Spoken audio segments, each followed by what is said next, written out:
दोस्तों नमस्कार, मैं हूं प्रीतम ऋतु और आप देख रहे हैं मेरा ओरिजिनल चैनल। आज बहुत ही इंपॉर्टेंट विषय पर बात करना है, इसलिए मेरा प्रार्थना है आप सभी से कि वीडियो को बिना स्किप किए हुए लगातार अंत तक जरूर देखिएगा। आज भारत के हर भारतीय नागरिक, चाहे वो बूढ़ा हो, जवान हो, औरत हो या जो भी हो, उसको जानना बहुत जरूरी है। दोस्तों, भारत में बैलेट पेपर से वर्तमान समय में वोटिंग नहीं की जा सकती है। वाई? क्यों नहीं कर सकते हैं?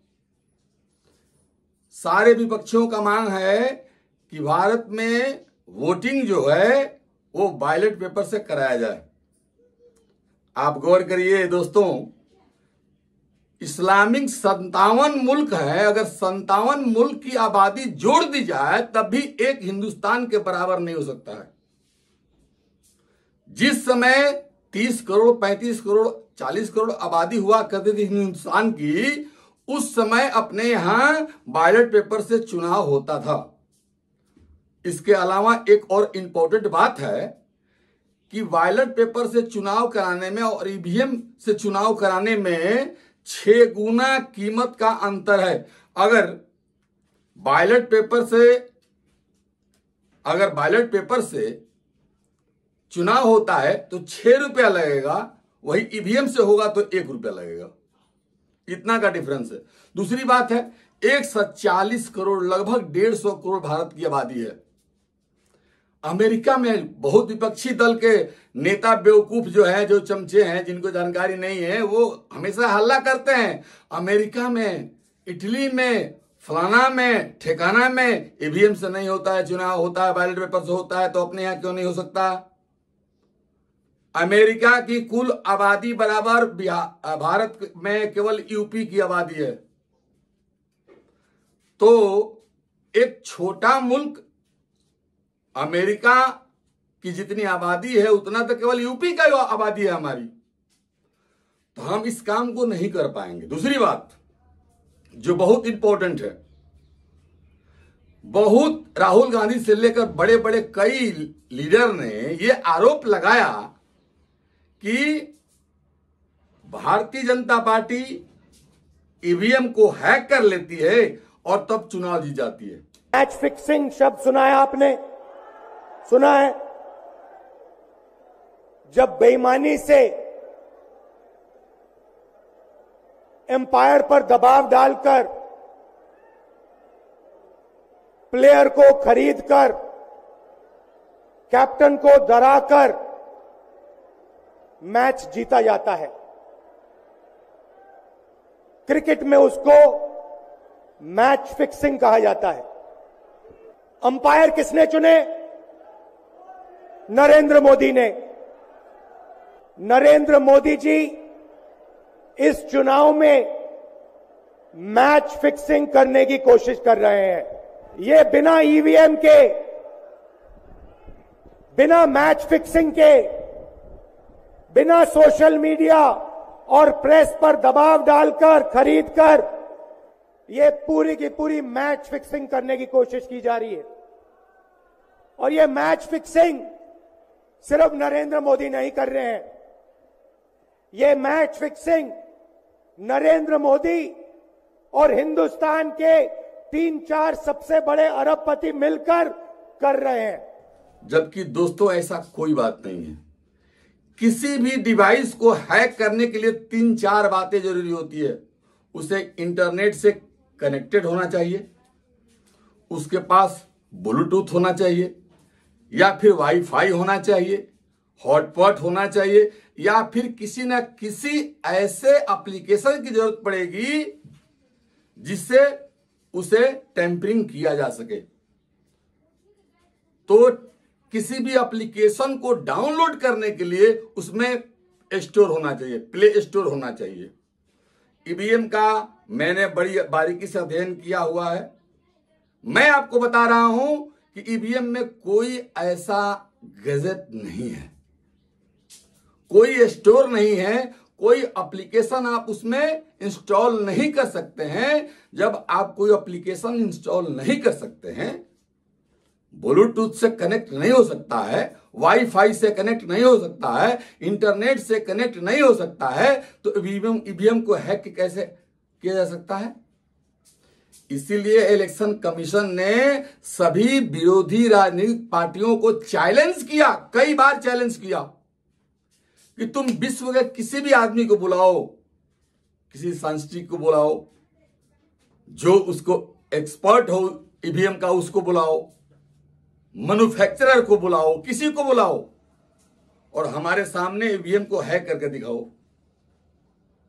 कोई पार्टी चाहती नहीं है, चिल्लाती है, देश की जनता को भरमा रही है, ईवीएम में ये गड़बड़ी है, वो गड़बड़ी हो गई। आप सोचिए, परसों ही चुनाव हुआ, रिजल्ट आया, गुजरात में उपचुनाव में एक सीट जो है आम आदमी पार्टी ने जीत लिया, पंजाब का भी एक सीट जीत लिया। भाजपा चाहती तो जीतने देती, अगर ईवीएम हैक कर लेती तो क्या आम आदमी पार्टी उस सीट को जीत पाती? नहीं पाती। ईवीएम अगर हैक होता तो सपा को यूपी में इतना सीट आने दिया जाता? कभी नहीं। 400 पार का नारा देने वाले नरेंद्र मोदी 240 पर रुक गए, अटक गए। क्या रुकते? नहीं रुकते। इसलिए दोस्तों, ईवीएम हैक नहीं किया जा सकता है। अगर कोई ईवीएम हैक करने वाला है, चैलेंज लेता है, तो प्रीतम ऋतु का खुला चैलेंज है, विश्व के किसी भी व्यक्ति को बुलाइए जो ईवीएम को हैक करके दिखा दे, मैं उसके घर गुलामी करूंगा, वादा करता हूं। जिस भाषा के भी लोग इस वीडियो को देख रहे हैं, वो इस बात को क्लियर कट टू कट जान ले कि ईवीएम को हैक नहीं किया जा सकता है, क्योंकि ईवीएम में ब्लूटूथ से लेकर के वाईफाई, इंटरनेट कनेक्शन का कोई सुविधा नहीं है। किसी प्रकार का कोई गैजेट से उसको जोड़ा नहीं जा सकता है। तो जब आप जोड़ नहीं सकते हैं, उससे कनेक्शन नहीं कर सकते, कोई ऐप इंस्टॉल नहीं कर सकते हैं, तो आप उसको कनेक्ट कहां से करेंगे, हैक कैसे करेंगे? इसलिए ये सारी बातें, सारी अफवाह फैलाने वाले जो विपक्षी नेता है, ममता बनर्जी, बिहार में लालू यादव, राहुल गांधी, मल्लिकार्जुन खड़गे, जयराम रमेश, ये जितने लोग हैं, बिहार में चुनाव होने जा रहा है। अब चुनाव होने से पहले चालू हो गया। मैं प्रत्यक्षदर्शी हूं, लालू के राज में मैं प्रत्यक्षदर्शी हूं। मेरे सामने बूथ लूटा गया था, मैं खुद उसका गवाह हूं। लोग बूथ लूट लिया करते थे, जाकर बैठ जाते थे और सबका जो है कि नहीं, मोहर मार करके और बैलेट को छाप करके और बैलेट बॉक्स में डाल दिया जाता था। मेरे सामने की घटना है। लालू राज में ये हुआ करता था। तो दोस्तों, आजकल ऐसी बातें नहीं है। जब बिहार का इलेक्शन सर पर आ गया, अब ईवीएम का राग अलापना, रोना शुरू हो गया विपक्ष का। ईवीएम हैक हो जाएगा, मोदी जीत जाएगा, भाजपा जीत जाएगी। ये बेतुका बयान इन नेताओं ने देना शुरू कर दिया है। दोस्तों, आप लोग इन लोगों की बातों में कभी मत आइए। ईवीएम कोई हैक नहीं कर सकता है और ना ही हो सकता है। बनाने वाला जो ईवीएम बना रहा है वो हैक नहीं कर सकता है, तो एबीसीडी को कौन पूछता है? इसलिए दोस्तों, मैं आपसे ये कह रहा हूं कि इन नेताओं के बात पर कभी विश्वास मत करिएगा। हर आदमी जान ले कि वोट बैलेट पेपर से कराना इंडिया में इस समय, वर्तमान समय में बहुत ही कठिन काम है, हो नहीं सकता है। क्योंकि अगर बैलेट पेपर से कराया जाएगा तो एक तो 6 गुना खर्च बढ़ेगा, दूसरा समय बहुत अधिक लगेगा, तीसरा बूथ कैप्चरिंग होगी, चौथा मारपीट, बम ब्लास्ट जैसे बंगाल में होता है हर बूथ पर होगा। और ईवीएम में ऐसा कोई बात नहीं है। आपको जो भी वोट देना है, आप गए, बटन दबाए और वो बाहर निकल गए। ईवीएम में ये सुविधा है।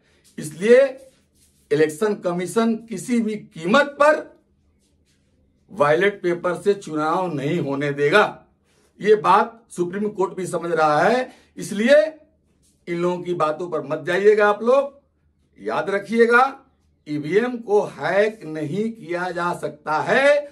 बिहार चुनाव आ रहा है, इसलिए ये लोग जितने विपक्षी लोग हैं गिड़गिड़ाना चालू कर दिए हैं, क्योंकि जीतना तो मोदी को ही है। बिहार में भाजपा को ही जीतना है, जदयू को ही जीतना है। लालू लालटेन आने वाला नहीं है। यहां के लोग पसंद नहीं करते हैं, बिहार के लोग। तो दोस्तों, आज के बाद आप ईवीएम पर हमेशा भरोसा रखिए, भारतीय जनता पार्टी पर भरोसा करिएगा। मिलते हैं अगले एपिसोड में, तब तक के लिए नमस्कार।